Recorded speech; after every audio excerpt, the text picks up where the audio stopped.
저희들이 지금 진리가 무엇이냐라고 하는 대주제를 가지고 사경회 이틀간을 진행하고 있습니다. 진리가 무엇이냐고 하는 것은 사실은 신앙의 진실을 이야기하는 것입니다. 어제 저녁에는 저희들이 마태복음 13장에 있는 말씀을 통해서 우리의 신앙의 가장 핵심 부분을 한번 살펴봤었습니다. 많은 사람들이 진리를 교리라고 생각하지만 사실 그것은 성경이 우리에게 가르치는 것은 아니라고 어제 우리는 결론을 내릴 수 있었습니다. 오늘은 시편 51편에 나와 있는 내용을 가지고 신앙의 진실을 다시 한번 생각해 보자. 여러분들은 오늘 이 예배 시간이 어떻습니까? 아주 행복하고 즐겁습니까? 아니면 그냥 그저 그런 한 안식일의 예배입니까? 여러분들이 이 자리에 정말 용서의 확신과 구원의 기쁨을 가지고 참여하셨습니다. 성경에서 우리가 예배를 드리는 가장 근본적인 이유는 하나님께서 우리를 지으셨고 하나님께서 우리를 구원하셨기 때문이라고 하는 것, 그리고 그것 때문에 우리가 주님 앞에 기쁨으로 나온다고 하는 것이 사실 예배의 가장 중요한 부분인데, 우리는 이 예배가 그렇게 즐겁지 않습니다. 그리고 아주 간격의 차 있지도 않습니다. 그저 어떤 느낌이 있냐면 일주일 동안 힘들었으니까 여기 와가지고 뭔가 새롭게 재충전을 해가야 된다고 하는 그런 약간의 강박관념이 우리에게 있습니다. 제 표현이 너무 적나라합니까? 저는 제가 목사지만 그게 우리의 현 주소라고 생각합니다. 우리가 안식일을 아주 감격하고 좋아하고 지켜야 하는 첫 번째 이유는 사실 그런 이유에서가 아니라 안식일을 통해서 우리가 하나님께 우리의 감사와 기쁨을 표현할 수 있는 그런 것이 사실 안식일의 참된 목적인데, 안식일 교인들이 안식일을 안식일답지 않게 지내고 있습니다. 시간이 제가 볼 때 굉장히 많지 않기 때문에 이 시편 51편에 있는 말씀을 바로 좀 들어보도록 하겠습니다. 이 시편 51편은 여러분들이 잘 아시다시피 아예 잘 알려진 다윗의 회개시입니다. 다윗이 누구와 죄를 범한 이후에, 바세바와 죄를 범한 이후에 나단 선지자가 저를 찾아와서 이제 당신이 그 죄인입니다 하고 일깨워주고 나서 그가 회개하는 가운데 이 시를 지었다고 그렇게 합니다. 근데 다윗은 그 죄를 짓고 그 회개하기까지 그 심적 고통이 얼마나 심했는지 시편 여러 편에서 그것을 표현하고 있습니다. 시편 6편 2절에 보면 내 뼈가 떨린다, 내가 수척했다 얘기하고, 6편 3절에 보면 내 영혼까지도 떨린다 얘기. 그 다음에 6절에 보면 내가 탄식함으로 곰핍하여 밤마다 눈물로 내 침상을 띄우며 내 요를 적신다 이렇게 말합니다. 6장 7절에 보면 내 눈이 근심을 인하여 쇠했다. 그리고 32장에 가보면 내가 토설치 아니할 때 종일 신음했다. 내 뼈가 쇠했다. 이렇게 말합니다.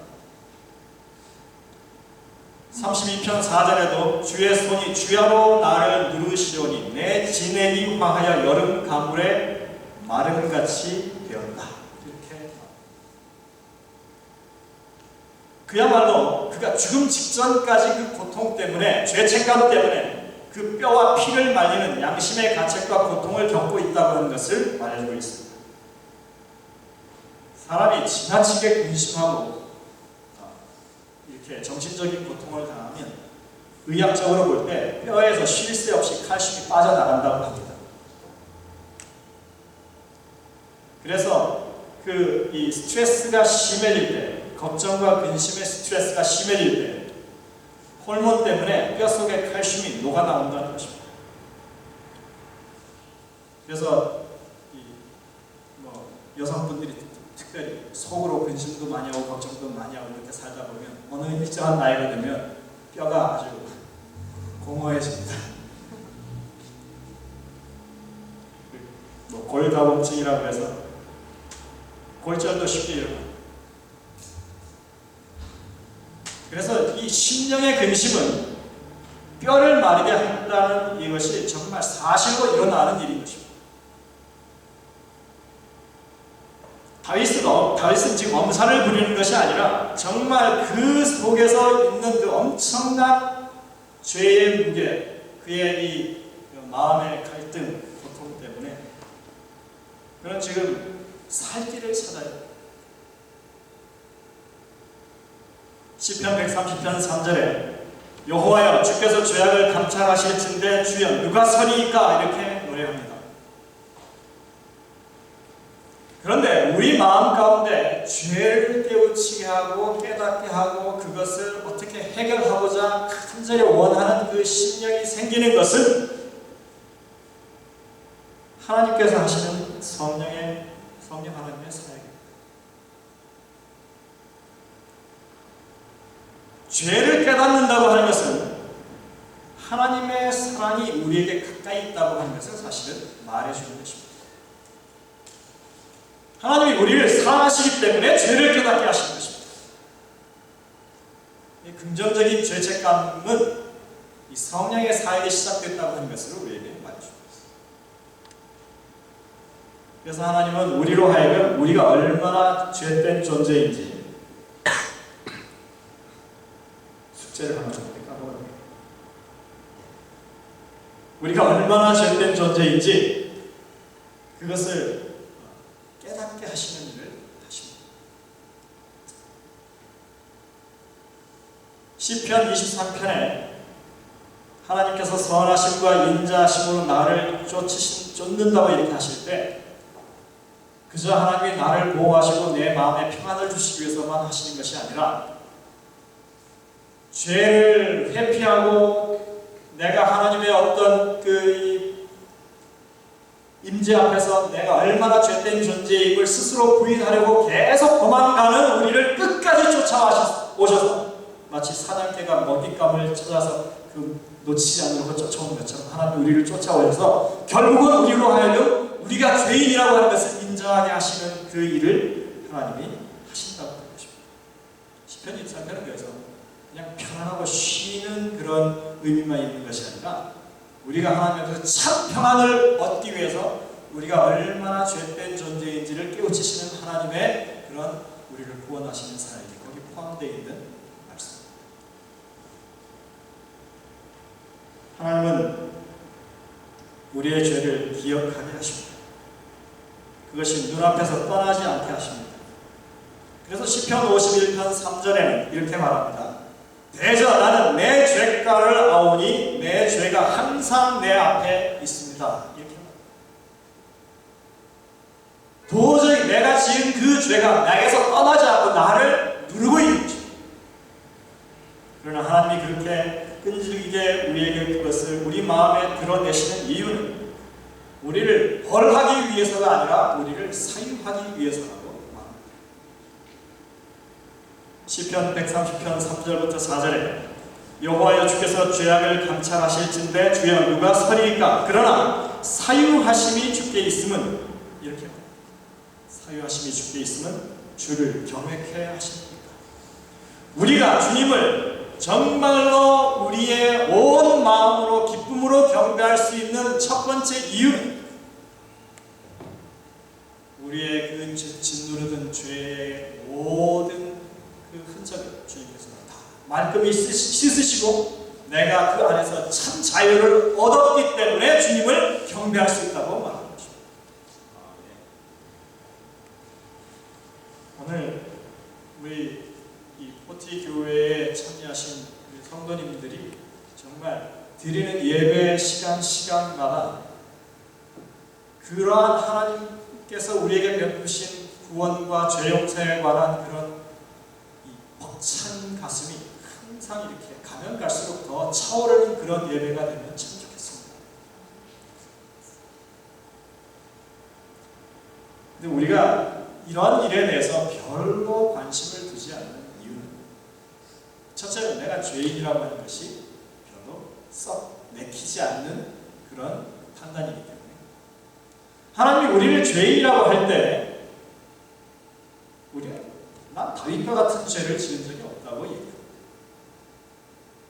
내가 살인을 했어, 내가 간음을 했어, 내가 왜 그렇게 심각하게 죄의 문제를 가지고 그렇게 고민해야 되는데 이렇게 얘기하는 것입니다.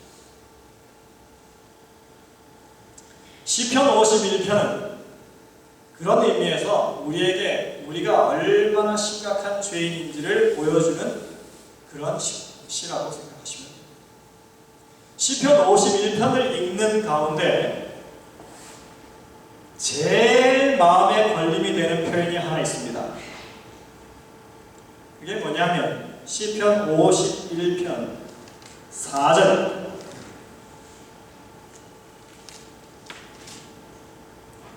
여러분들 한번 보십시오. 내가 주께만 범죄하여 주의 목전에 악을 행하였사오니.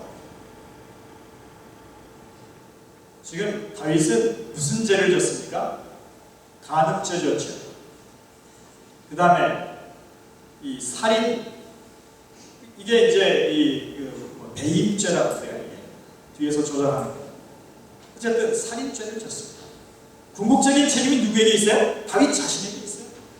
그 사람이 전략을 짜고 그렇게 계략을 만들어서 우리아라고 하는 이 바세바의 이 남편인 우리아라고 하는 이 용사를 전장터에서 죽게 만든 장본인이 바로 이 다윗입니다. 그리고 그 아이디어를 다윗이 냈습니다. 자, 지금 다윗과 바세바 사이에서 나온 그 아이에 관한 것도 우리가 생각해 볼 필요가 있습니다. 그리고 다윗이 그 우리아를 죽이기 위해서 전장터에서 짠 계략 때문에 죽어가는 사람이 여럿입니다. 근데 다윗이 지금 하나님 앞에 회개한다고 기도하는 내용이 뭐예요? 내가 주께만 범죄했다라는 것입니다. 피해자 가족들이 들으면 뒤집어질 노릇입니다. 우리아도 안중에 없고 우리아를 죽게 만들기 위해서 최전선에 함께 배치되어서 죽어간 용사들도 의미가 없습니다. 왕의 거부할 수 없는 명령 때문에 죄를 함께 짓게 된 바세바도 여기에 포함되지 않습니다. 다 큰 어른들의 불장난으로 태어난 그 아이가 그 부모들의 죄값을 치르기 위해서 죽어갔습니다. 도대체 이거 어떻게 하나? 참 얄밉습니다. 그리고 이기적입니다. 신앙이라고 하는 게 정말 편합니다. 주변에 그 한 사람의 잘못 때문에 죽고 고통사 당하는 사람들이 아주 많은데 정말 책임져야 할 자리에 있는 사람, 이 모든 일의 장본인인 이 다윗은 정작 나는 아무에게도가 아닌 누구에게만 내가 주께만 범죄했습니다 라고 말하고 있는 것입니다. 자기가 불리할 때에는 하나님과의 관계를 정의하는 것만으로 모든 것이 다 해결된다고 하는 이런 편리한 사고방식을 신앙인들이 가질 수 있습니다. 평범한 상식으로서는 도저히 이해할 수가 없습니다. 근데 여러분들, 우리가 이 구절에 대해서, 이 말씀에 대해서 반드시 짚고 넘어가야 할 내용이 하나 있습니다. 사람의 삶과 죽음, 그 사람의 죄와 그리고 의, 구원과 멸망에 대해서는 어느 누구도 인간은 판단할 수 없다고 하는 것입니다. 우리 영역 밖에 있는 것이라고 하는 것입니다.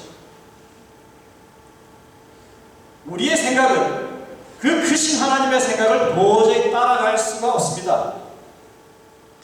광대하신 하나님의 섭리를 누가 과연 판단하겠습니까? 우리는 우리 아이의 죽음에 대해서 함부로 예단할 수 없습니다. 그 태어났던 아이의 죽음에 대해서 함부로 우리가 판단할 수 없습니다. 어쩌면 그들의 죽음은 예수 그리스도의 죽음을 예표할 수도 있기 때문에 그렇습니다. 어쨌든 우리는 지금 이 내가 주께만 범죄할 때는 이 말에 대해서 그것이 다윗이 하나님께 대한 신앙이 잘못되어 있어서 허튼 소리를 한 것이 아니라고 한 것만은 분명히 알아야 됩니다. 이 말은 죄악의 참상을 이해하고 정말 뼈가 쇠하고 영혼까지 떨리는 죽음 직전까지 가서 그렇게 고통당했던 그 다윗이 하나님의 구원에 대한 참 의미를 깨달은 이후에 그가 그 죄악 가운데서 헤어나올 수 있는 길이 오직 하나님께만 있다고 하는 것을 깨달은 이후에야 그가 그런 구원을 가지고 하나님께 고백할 수 있는 최상의 고백이라고 하는 것을 우리는 알아야 합니다. 성경은 작은 죄라 할지라도 그것이 사람에게 짓는 죄가 아니라 하나님께 범죄한 일이라고 하는 것을 밝힙니다. 죄는 인간들 사이에 주고받는 보복성 행위들이 아닙니다. 사실 그것은 죄의 결과일 뿐입니다. 죄는 하나님과의 관계가 깨어진 것을 말하고 하나님과의 관계가 멀어지고 바르지 못하게 된 것을 말합니다. 죄라고 하는 것은 하나님과 우리 사이의 문제이지 근본적으로 사람들과의 문제가 아닌 것입니다. 지금 다윗은 그것을 말하고 있습니다. 자신이 저지른 죄악들 그리고 죽을 정도의 신적 고통과 번민을 겪으면서 이 문제를 해결하는 유일한 방법이 하나님께 있다고 하는 것을, 그러니까 누가 누구를 용서한다고 하는 것이, 그 죄 용서라는 것이 인간들 사이에서 있을 수 없다고 하는 것을 인간이 경험할 수 있는 가장 밑바닥에서 그가 깨우친 것이라고 하는 것입니다. 살인을 저지른 죄를 놓고 무엇으로 보상하겠습니까? 자기 목숨으로 보상하는 것밖에 도리가 없습니다. 그러나 여러분들, 그렇게 보상한다고 해서 무슨 이득이 생깁니까? 그렇게 인간이 인간의 죄를 생명으로 보상해야 한다는 논리가 사단이 우리 마음 가운데 넣어준 공의입니다. 공의. 여러분들은 성경을 읽고 하나님의 구원의 섭리를 이해한다고 하면서 여전히 그런 공의를 여러분들 생각에 가지고 있지 않으십니까? 이해는 이로, 눈에는 눈으로.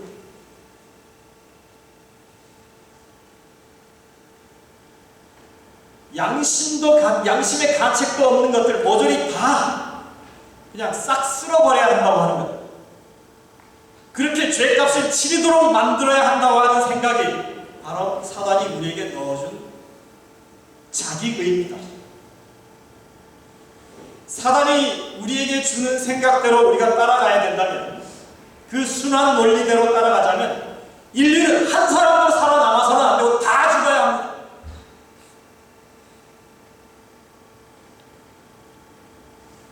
이것이 사단이 말하는 죄에 대한 해결책. 우리가 누구에게 죄를 졌으면요, 거기에 대한 갚음을 반드시 해야 합니다. 만약 생명을 빼앗는 죄를 졌으면 뭐예요? 생명으로 그것 갚아야 됩니다. 이게 사단이 말하는 뭐라고요?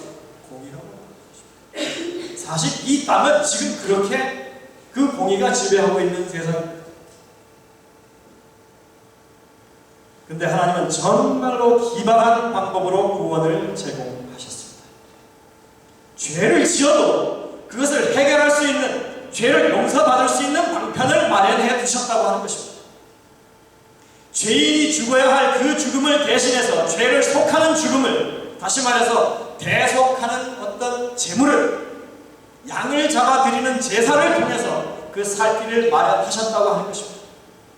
누군가가 죄 지은 자를 위해서 대신 죽는 것이야말로 하나님께서 인간에게 제공하신 인간의 생명을 구원하실 수 있는 유일한 방법으로 성경은 지금 소개하고 있는 것입니다.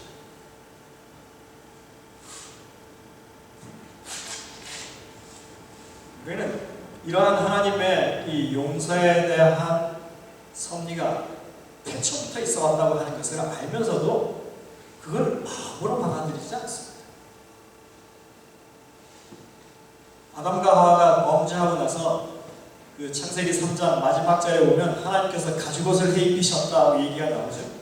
그 다음에 4장에 보면 가인과 아벨이 어떤 제사를 드리느냐에 관한 얘기가 나옵니다. 사실 성경을 바르게 이해하는 사람들은 다 그렇게 얘기합니다.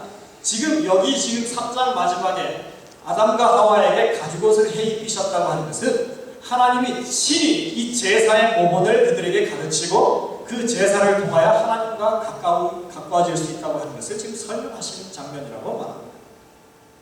그리고 하나님과 사람의 관계가 지속적으로 유지되기 위해서 그 제사가 지속적으로 필요하다고 하는 것을 이미 아담과 하와에게 말씀했기 때문에 가인과 아벨이 그것에 대하여 순종하느냐 순종하지 않느냐가 4장에 나오는 이야기라고 그렇게 이해하는 것입니다.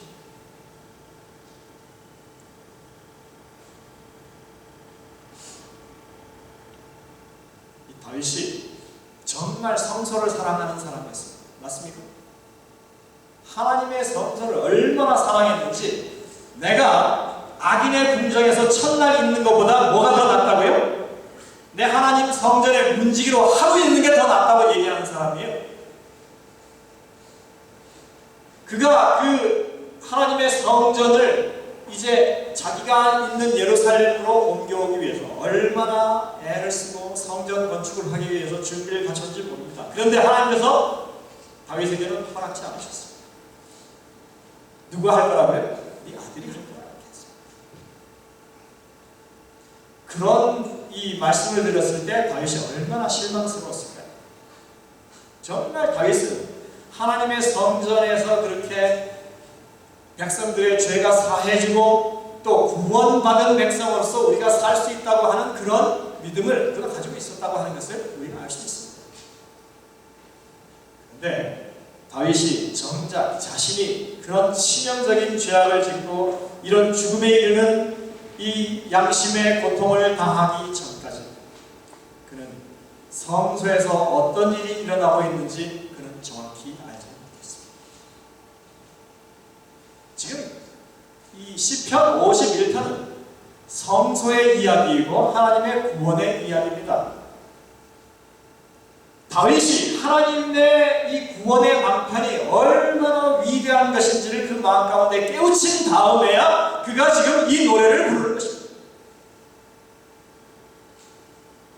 항상 그가 번제드리고 제사드리는 일에 기쁨으로 참여하는 사람. 다윗이 이제 밧세바를 범하는 간음죄를 짓고 또 그 남편을 죽이는 그 살인죄를 지고 나서 참회하는 가운데 성소를 통하여 하나님의 용서와 구원의 계획을 그가 절실하게 뼈저리게 새롭게 깨닫는 것입니다. 양을 잡아 제사드리는 예식과 그 형식 너머에 마땅히 죽어야 할 자신을 대신하여 희생하시는 하나님의 대속하심을 그가 이제 바라보는 것입니다. 오늘 이 주제 성경절이 16절, 17절인데 여러분들 한번 보십시오. 주는 제사를 즐겨 아니하시나니 그렇지 않으면 내가 드렸을 것이다. 주는 번제를 기뻐하지 아니하시나니.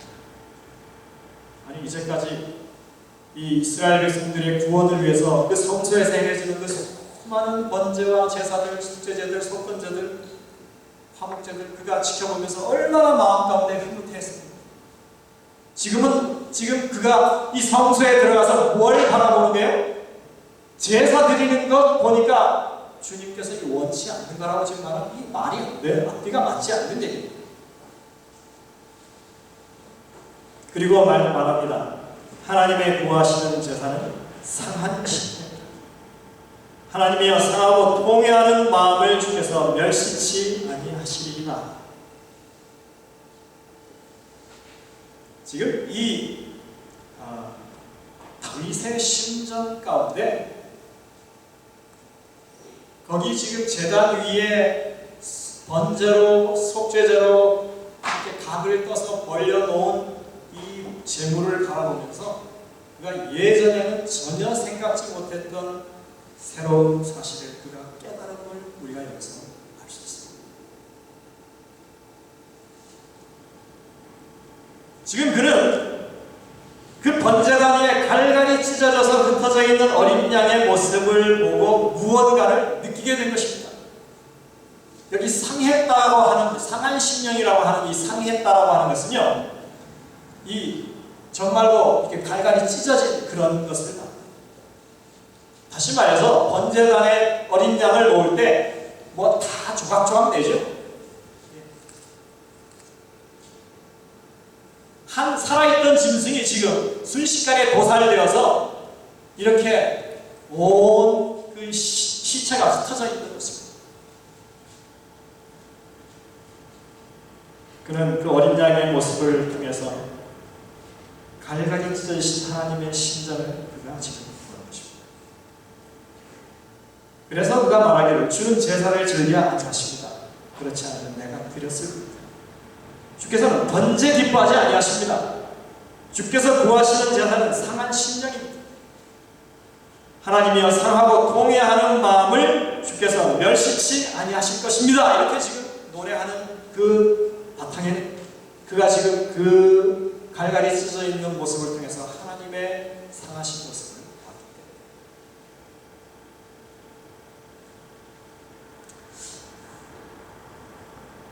때문에 여러분들 이 다윗의 이 깨달음은 그가 언뜻 보다가 참 심각하게 생각하다가 온 깨달음이 아니에요. 이 수많은 재물들을 계속 드리는데 도대체 그게 그 생각이 어땠냐면 예전에 자기 자신이 그렇게 찢어지고 상하는 죽어야 마땅한 내 모습이라고 생각을 했어요. 그렇지 않겠습니까? 그리고 그렇게 그것이 태워짐을 당하고 하나님께 간합됨이 됐을 때 그 마음 가운데 드는 생각은 이제 제가 주님께 올라가서 이제 해결되었다라고 그가 느꼈을 것입니다. 네, 여러분들 시편 40편 6절을 찾아보셔야 합니다. 시편 40편 6절에 보면 다윗이 시를 이렇게 노래하는 가운데 이런 말을 씁니다. 주께서 나의 귀를 통하여 들리시기를 제사와 예물을 기뻐 아니하시며 번제와 속죄제를 요구치 아니하신다 하시니라. 지금 이 시편 51편에 나와 있는 주께서 번제를 기뻐하지 아니하신다, 주께서 제사를 즐겨 아니하신다 하는 이것이 다윗이 이미 지금 그 마음 가운데 어떤 변화가 있어서 깨달은 것이라고 하죠. 누가 그걸 깨우쳐 주셨어요? 주님께서 그 마음에 이르시고 주님께서 그 마음에 성령이 그의 마음 가운데 깨우쳐 주시는 것이 바로 이것입니다.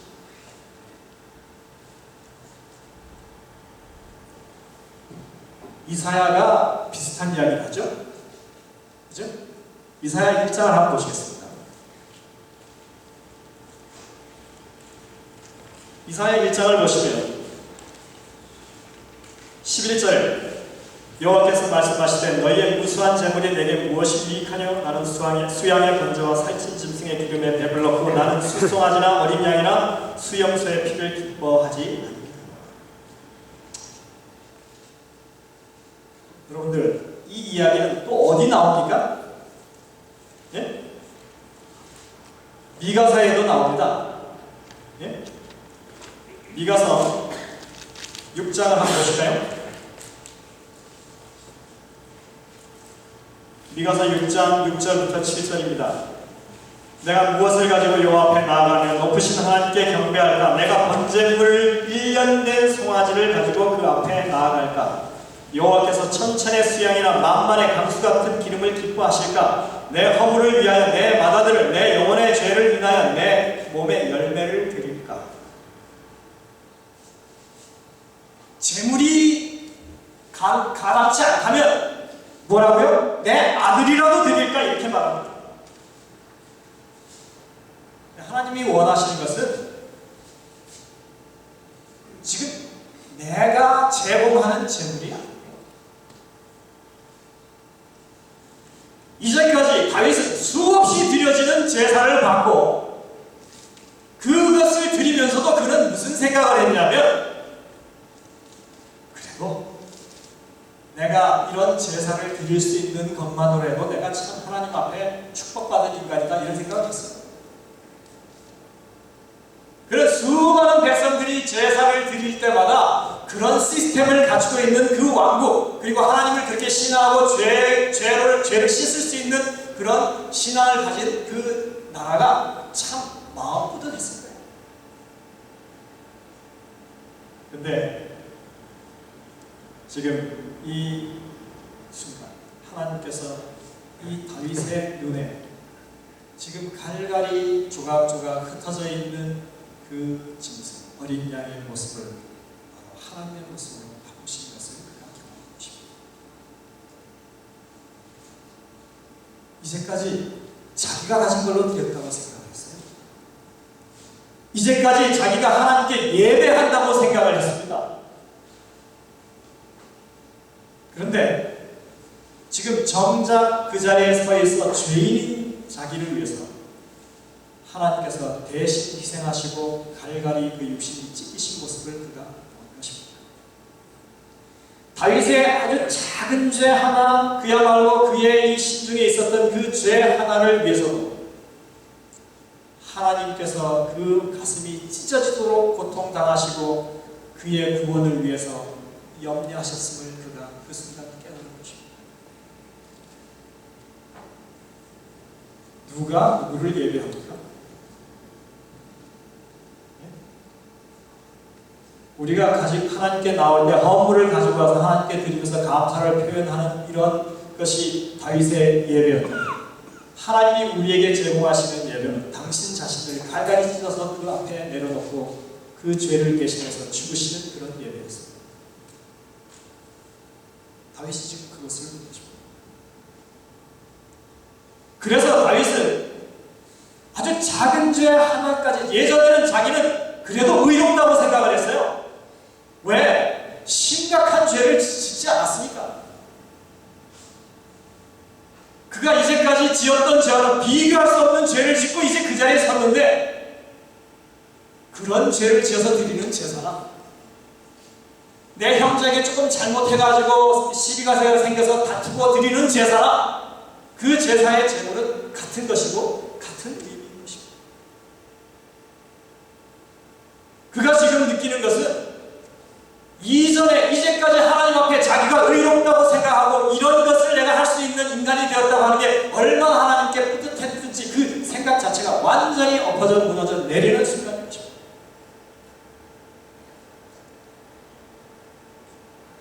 그는 예전에는 아주 뭐랄까요, 이렇게 기쁨으로 찬양하며 하나님 앞에 나왔습니다.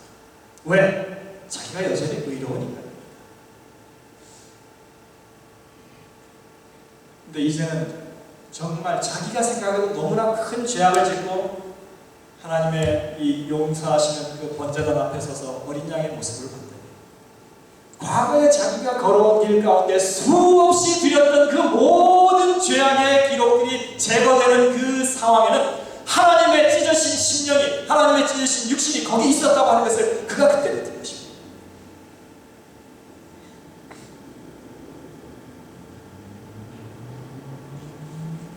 우리가 예배 드린다고 해서 이 자리에 참여했을 때 우리는 내가 이 하나님 앞에 이런 삶을 참 잘 살아서 그런 뿌듯한 가슴을 가지고 나오는 그런 예배가 될 수 없습니다. 그 자체가 망상이에요. 그 아주 허무 맹랑한 소리입니다. 우리의 일주일의 삶 돌이켜보시면 다 죄악을 얼룩진 발걸음입니다. 우리가 이 자리에 있을 수 있는 것은 하나님의 선한 심령의 제사가 없었다. 우리는 이 자리에 올 수도 없고 그 구원을 누릴 수도 없는 사람들입니다.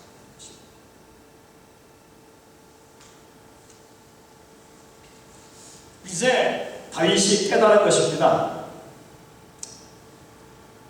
지금 이 번제단 위에는 처절한 살육이 지금 벌어지고 있는 상황입니다. 어린 양이 아니었더라면 내가 거기서 죽었어야 할 상황인데 어린 양이 대신 나를 위해서 죽었기 때문에 내가 지금 여기 서 있고 그것을 바라볼 수 있다고 하는 것입니다. 죄인이 어떻게 죽어야 하는지 그는 그것을 바라본 것입니다. 그곳에서 어떤 전쟁이 벌어지고 있는지 본 것입니다.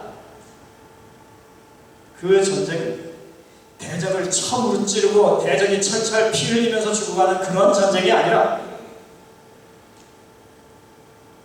오히려 죄의 장본인인 이 대적들, 사단을 포함해서 악의 천사들, 거기에 누구까지 포함되어 죄의 장본인인 자기까지 포함해서 이 죄의 장본인들이 지켜보는 가운데 죄의 대가를 하나님 스스로 홀로 치르시는 그 사랑의 전쟁을 그가 거기서 본 것입니다.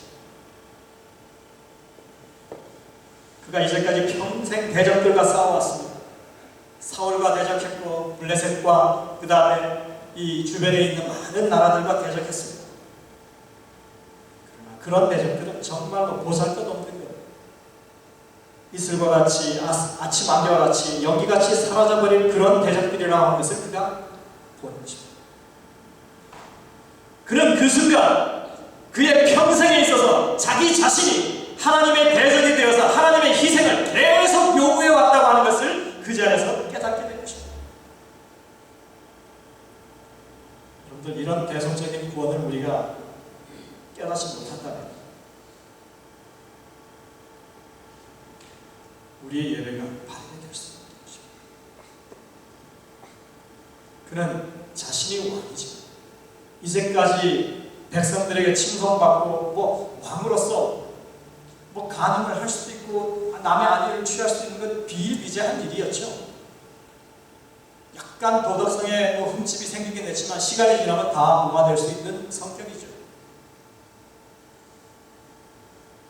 다윗이 위대한 것은 한 왕으로서가 아니라 하나님의 구원받은 한 성도로서 그가 하나님의 구원하심이 얼마나 위대한지, 그 자신이 얼마나 무가치한 죄인인지, 그 자신이 정말 하나님 앞에 설 때는 죄인일 수밖에 없다고 하는 것을, 그가 지은 모든 죄가 주님께 범죄한 사실이라고 하는 것을 그가 깨달았기 때문에 그가 정말 위대한 사람이 되는 것입니다.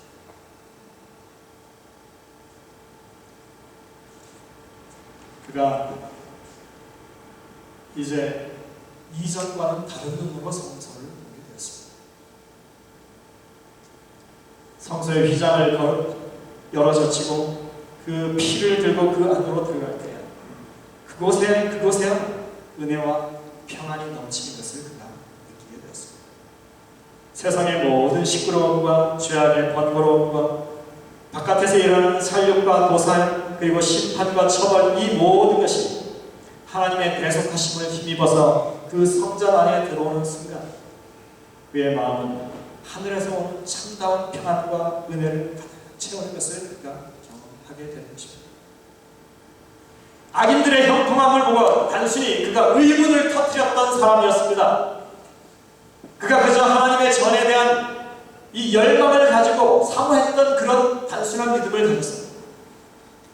이제 자신의 그런 경험을 통해서 하나님이 자신을 위해서 어떠한 구원을 베푸셨는지 그가 깨닫는 것입니다.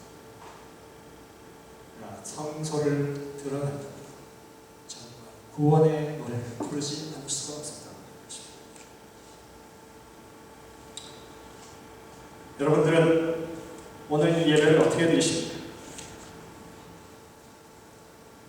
여러분들은 여전히 우리가 사람들 사이에 잘잘못 가리는 그것을 가지고 혹시 하나님 앞에 죄를 용서해달라고 하는 그런 기도만을 드리지 않으셨습니까? 아니요. 우리들이야말로 지금 다윗은 그 눈앞에 처절하게 죽어가는 어린 양을 보고서 지금 그걸 느끼고 있었지. 우리는 까마득하게 2000년 전에 예수님이 우리 위해서 돌아가셨다고 하는 그런 하나의 사실을 믿음으로 가지고 지금 살고 있기 때문에 어쩌면 우리는 우리 죄에 대한 개념이 다윗의 이 발뒤꿈치도 못 따라갈지도 모릅니다. 정말 우리가 어떤 구원을 받았는지, 왜 하나님께서 상한 심령을 멸시치 아니하시는지 우리가 다시 한번 깊이 생각해 봐야 할 것입니다. 다윗은 분명히 이렇게 말합니다. 주께서 이 상한 심령을 멸시치 않는다. 왜요? 주님이 이미 상한 심령을 가지고 계십니다. 우리의 죄 지은 그 상황에서 제일 가슴 아파하시는 분이 우리 하나님이십니다. 그것을 그제야 깨달은 다윗이 그것을 이제 주님 앞에 탕감하는 것입니다. 오늘 우리 이 포트리 교회에 있는 성도님들 마음에 다윗이 가졌던 구원의 이 경험 여러분들이 하게 되시길 간절히 바랍니다. 여러분들의 심령 가운데 정말 하나님께서 우리에게 베푸신 그 크신 사랑 다시 한번 여러분들의 마음으로 헤아릴 수 있는 그런 믿음을 가지게 되시길 간절히 바랍니다. 우리가 진리가 무엇이냐고 물었습니다. 어제는 진리가 누구냐고 사실은 물어야 된다고 했습니다. 그러면 오늘 우리는 진리는 정말 어떤 것이냐고 합니다. 우리가 아는 구원, 우리가 아는 예언, 이 모든 것들 정말 바른 기초 위에 세워져 있는 것일까요? 우리는 이 전에 나오면서 하나님 앞에 정말 그런 다윗과 같은 기쁨을 가지고 나오지 못할까요? 이것이 우리가 앞으로 계속 믿음을 경주하면서 주님 앞에서 새롭게 깨우치고 주님과 이 조율해야 될 부분이라고 믿습니다.